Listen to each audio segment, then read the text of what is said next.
Doctor කෙනෙක් වෙද්දි වයස කීයක් වෙයිද ෆස්ට් ෂයි කෙනෙක් කියලා. මොකද ඒක අනිවාර්ය ජීවිතේට ඕන දෙයක්. මම දන්නේ අම්මෝ ඉස්සර ලොකු බොරුවක් කොහෙන් හොයාගත්තද කියලා. පාස් වෙන්න නම් 50% තියෙන්න ඕන. ඒ වගේ ලොකු ස්ට්‍රක්චර් එකක් තියෙනවා ෆයිනල් එකේ. ඒවම ගුත් ඕනේ. මොකද මෙඩිකල් ෆැකල්ටි එකේ එක්ස්පෙන්සස් කොහොමද කියලා.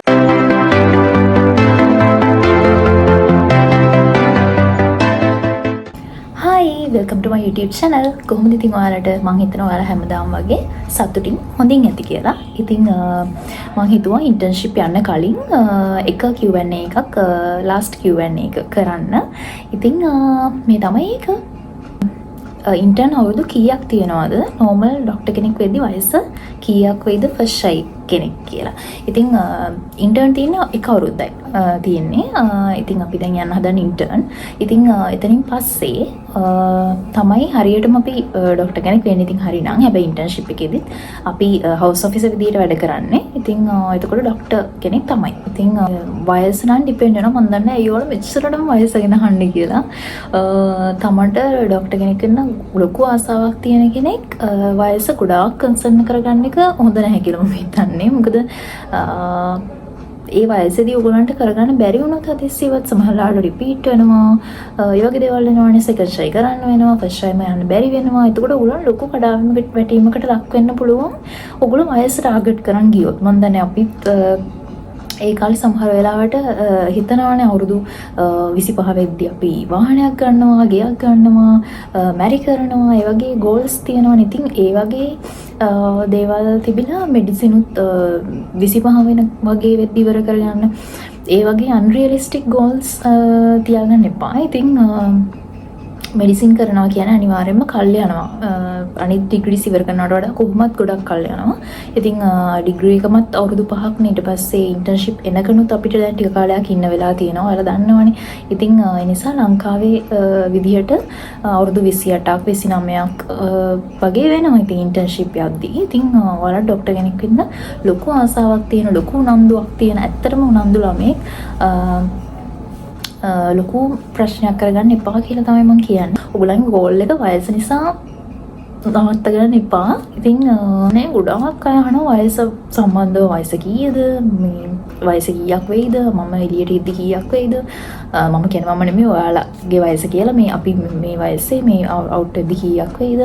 එහෙම වගේ ප්‍රශ්න. ඉතින් ඔයාලා මගේ එක්ස්පීරියන්ස් එක ඇහුවොත් කවදාවත් මට එහෙම මම ડોක්ටර් කෙනෙක් වෙලා එළියට එද්දි මේ වගේ වයසක් යයි කියලා ප්‍රශ්නයක් තිබුණේ නැහැ.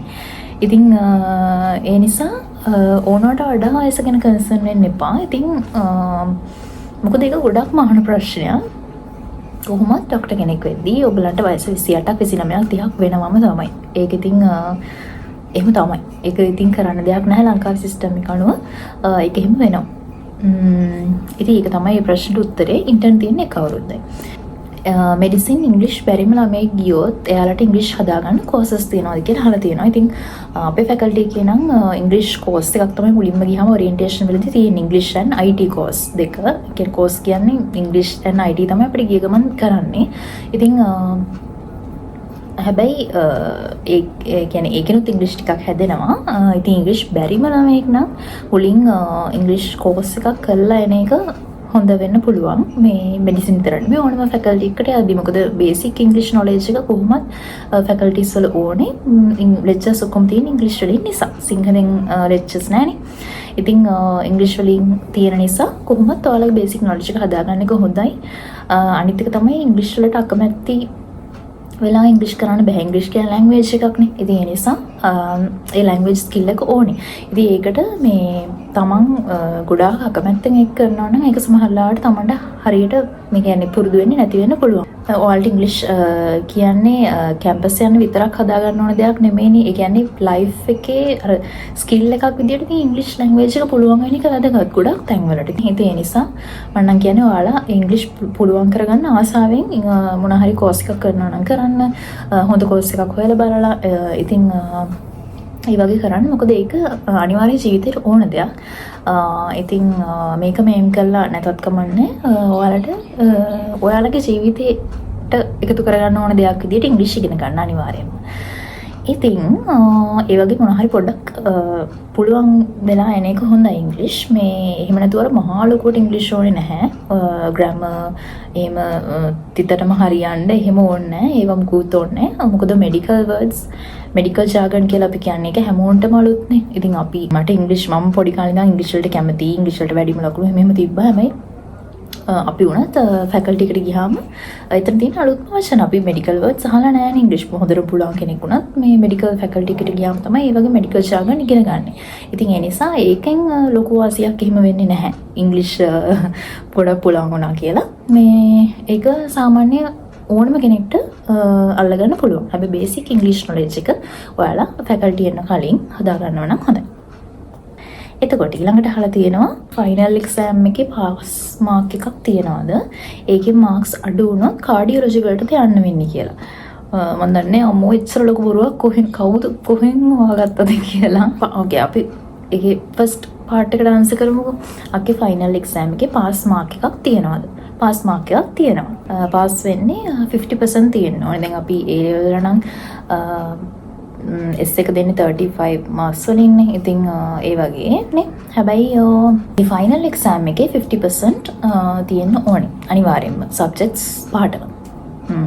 ඒ කියන්නේ ඒක මේ පේපර් එකක් ලියලා ගන්න එකක් නෙමෙයි. ඔයගොල්ලෝ දන්නවනේ. කියන්නේ ක්ලිනිකල් කේසස් තියෙනවා, ෂෝට් කේසස් කියලා තියෙනවා, ලොං කේසස් කියලා තියෙනවා. ඒවට අපිට පේෂන්ට්ලව දෙන්නේ. අත්තම පේෂන්ට්ලා අපි ඩයග්නෝස් කරන්න ඕනේ, ඩිෆරෙන්ෂල් ඩයග්නෝසිස් හදා ගන්න ඕනේ, පේෂන්ට්ලව එක්සැමින් කරන්න තියෙනවා, හිස්ටරි ගන්න තියෙනවා. සමහරවිට පේෂන්ට් එක වචනයක්වත් කතා නොකර පේෂන්ට් එක්සැමින් කරලා විතරක් යාලා ප්‍රශ්න කිපයක් අහනවා. ඒකට තමයි ෂෝට් කේසස් කියන්නේ. ඒ වගේ ලොකු ස්ට්‍රක්චර් එකක් තියෙනවා ෆයිනල් MBBS එකේ. ඉතින් ඕවරෝල් ඒ සබ්ජෙක්ට් එකට අදාළ සබ්ජෙක්ට් එකට 50% ගන්න ඕනේ. ඒ වගේ සබ්ජෙක්ට්ස් පහක් තියෙනවා. රාගම් ෆැකල්ටි එකේ හොස්ටල්ස් අවුරුදු 5ටම දෙනවද කියලා අහලා තියෙනවා. ඔව්. අපිට කියන්නේ ඒක අපිට ලොකු ප්‍රිවිලේජ් එකක් වුණා. ඇත්තට මේකට තෑන්ක් කරන්න ඕනේ ගොඩක්. මොකද අපිට අපි බෝඩින් වල හිටියේ මාස එකමාරක් වගේ හරියට ගත්තොත්. එතනින් පස්සේ ෆයිනල් බැච් එක අවුට් වුණාට පස්සේ අපිට ෆස්ට් ඉයර් ඉඳන්ම හොස්ටල්ස් හම්බුණා හැමෝටම අපේ බැච් එකේ. හොස්ටල් ෆීස් ගැනත් අහලා තියෙනවා. මේ හොස්ටල් එකට අවුරුද්දටම පේ කරන්න උනේ අපිට රුපියල් 600ක් විතරයි. ඉතින් ඒක ලොකු දෙයක්. ඉතින් හොස්ටල් එකේ ඉද්දි රුපියල් 600ක් අවුරුද්දටම පේ කරනවා කියලා කියන්නේ මාසෙට රුපියල් 50යිනේ. එතකොට මේ කාලේ මාසෙට රුපියල් 50ක් ගෙවලා තමයි අපි හොස්ටල් එකේ ඉඳලා තියෙන්නේ. ඉතින් ඒකට ගොඩාක්ම අපි අර ලැබපු වරප්‍රසාදයක් ඒක. ඉතින් නැත්නම් අපිට බෝඩින් වලටත් ගොඩක් ලොකු ගාණක් ගෙවන්න වෙනවා. ඉතින් අපේ ෆැකල්ටි එකට වෙනම රාගම තියෙන නිසා ඒකට වෙනම හොස්ටල්ස් කම්ප්ලෙක්ස් එකක් තිබ්බා. ඉතින් ඒ නිසා තමයි අපිට හොස්ටල්ස් හම්බුනේ. ඊළඟට අහලා තියෙනවා මෙඩිකල් ෆැකල්ටි එකේ එක්ස්පෙන්සස් කොහොමද කියලා. අපි හොස්ටල් එකේ ඉද්දි අපිට කියන්නේ කෑමට තමයි වියදම් වෙන්නේ. කෑම කැන්ටින්ස් වල එහෙම ඔයගොල්ලෝ දන්නවනේ. ඉතින් කියන්නේ ෆැකල්ටිස් වල යුනිවර්සිටිස් ඇතුලේ සාමාන්‍යයෙන් එළියට වඩා කෑම වල ගණන් අඩුයි. ඉතින් ඒ නිසා අපි කොහොමත් කියන්නේ කැන්ටින්ස් වලින් එහෙම තමයි කෑවේ. ඉතින් ඒකට යන වියදම යනවා. ඊට අමතරව ඔයගොල්ලන්ට print outs ගන්නවා නම් lecture notes, ඊළඟ කුප්පි notes print කරලා පාඩම් කරලා නම් ඔයගොල්ලන්ට පොත් වගේ එහෙම ඕනේ නම් ඒ වගේ ඒවා print out ගන්න, photocopy කරන්න ඒවට යම් ගාණක් යනවා. ඉතින් ඊළඟට papers, past papers එහෙම print කරන්න මේ photocopy කරන්න ඒවට ගාණක් යනවා. හැබැයි ඒවත් bookshop එකේ faculty එක ඇතුලේ කියන්නේ universities ඇතුලේ ගාණ මේ එළියට වඩා ගොඩක් අඩුයි. ඉතින් ඒ නිසා අර ගොඩක් විදියට print කරද්දී එතකොට photocopy කරද්දී ඒ ගාණ අඩුයි එළියට තැන් වලට වඩා. ඉතින් ඒ නිසා ඒක දරා ගන්න පුළුවන්. PDF බලන්න පුරුදු වෙලා තියෙනවා නම් ඒක හොඳයි. ඉතින් ඒකට හොඳ ටැබ් එකක් ගත්තාම හරි. ඉතින් PDF නැතුව ඔයාලට පොත්ම ඕනේ නම් print කරන්න, photocopy කරන්න ඒවට facilities ඔක්කොම faculty එක ඇතුලේ තියෙනවා. හැම යුනිවර්සිටි එකකම ස්ක්‍රබ්ස් තියනවාද කියලා අහලා තියෙනවා. හැම යුනිවර්සිටි එකකම කියන්නේ හැම මෙඩිකල් ෆැකල්ටි එකකම වගේ ස්ක්‍රබ්ස් තමයි දැන් අඳින්නේ. තව ප්‍රශ්නයක් අහලා තියෙනවා මේ ක්ලිනිකල් ගෲප් වලට වෙන් කරන්නේ කොහොමද කියලා. අපේ තියෙනවනේ නම් ලිස්ට් එක ඒ කියන්නේ රෙජිස්ටර් එක වගේ තියෙනවානේ. ඉතින් ඒක හදලා තියෙන්නේ අපේ සර්නේම් එකේ, අපේ ලාස්ට් නේම් එකේ මුල අකුර අනුව තමයි මේ ඒ ලිස්ට් එක හදලා තියෙන්නේ. එතකොට ඒ පිළිවෙලට තමයි ඉතින් ක්ලිනිකල් ගෲප්ස් වලට බෙදන්නේ. අපේ මෙඩිකල් ෆැකල්ටි එකේ ළමයිව. තව අහලා තියෙනවා ඩෙන්ටල් යන මොන වගේ රිසල්ට් එකක්ද ඕනේ කියලා. ඩෙන්ටල් යනවා කියන එක රිසල්ට් එකෙන් බලන්න බෑ. මට තිබ්බේ A2යි B එකක් ෆස්ට් ට්‍රයි එකේ. ඉතින් මට ඩෙන්ටල් ආවෙත් නැහැ. මෙඩිසින් යන්න බැරි වුණා. ඩෙන්ටල් ආවෙත් නැහැ. වෙටරනරි සයන්ස්. වෙට් කියලා කියන්නේ ඉතින් පශු වෛද්‍ය තමයි ආවේ. ඉතින් මම ඒකට ගියේ නැහැ. ඉතින් ඊළඟ සැරේ තමයි ඒ තුනක් ගත්තේ. අරගෙන රාගම ගියේ. ඉතින් ඒක කියන්න බෑ රිසල්ට් එක මොකක්ද කියලා. සමහරවිට ඒ දෙකයි C එකටත් ඩෙන්ටල් යන අවස්ථා තියෙනවා. ඒ දෙකයි B එකට නැතුව ඒ වගේ අවස්ථා තියෙනවා. ඒ තුනක් ගත්තත් සමහරවිට ඩෙන්ටල් එන්නේ. ඒ වගේ ඒ රිසල්ට් එක මොකක්ද කියන්න බෑ. ඔයාලා මනින්න ඕන රිසල්ට් එකෙන් නෙමෙයි ඉසෙට් ස්කෝර් එකෙන්. ඔයාලගේ රිසල්ට් එක අකුරු තුන මොනවා වුණත් වැඩක් නැහැ. ඉසෙට් ස්කෝර් එක අඩු නම් ඉසෙට් ස්කෝර් එක යම් කිසි ප්‍රමාණයකට වඩා වැඩි වෙන්න ඕනේ. ඉතින් අපේ සැරේ මට තිබ්බේ 1.88ක් මගේ ඉසෙට් ස්කෝර් එක මට මතක විදියට ෆස්ට් ට්‍රයි එකේ. ඉතින් ඒ දෙකයි B එකට. ඉතින් එකට ඩෙන්ටල් ආවේ නැහැ. වෙට් තමයි ආවේ. ඉතින් ඒ කාලේ 1.9න් වගේ තමයි ඩෙන්ටල් වලට යන්නේ නැත්තේ. දෙවෙනි සැරේ මම ඒ තුනක් ගත්තාම 2.048යි මගේ ඉසෙට් ස්කෝර් එක. ඉතින් මම රාගමට සිලෙක්ට් වුණේ. දැන් අනිවාර්යයෙන් දැන් මේ ළමයි ගන්න වැඩි කළා නිසා අනිවාර්යෙන් ඉසෙට් ස්කෝර් එක ඊට වඩා අඩුවෙන් ගන්නවා ඇති. මෙඩිසින් ඩෙන්ටල් දෙකටම. මෙඩිකල් ස්ටුඩන්ට් කෙනෙක්ට ලැබ් එකකුත් ඕනේද කියලා අහලා තියෙනවා. නෑ. එහෙම ඕනේ නැහැ. හොඳ ටැබ් එකක් තියෙනවා නම් ඒ ඇති.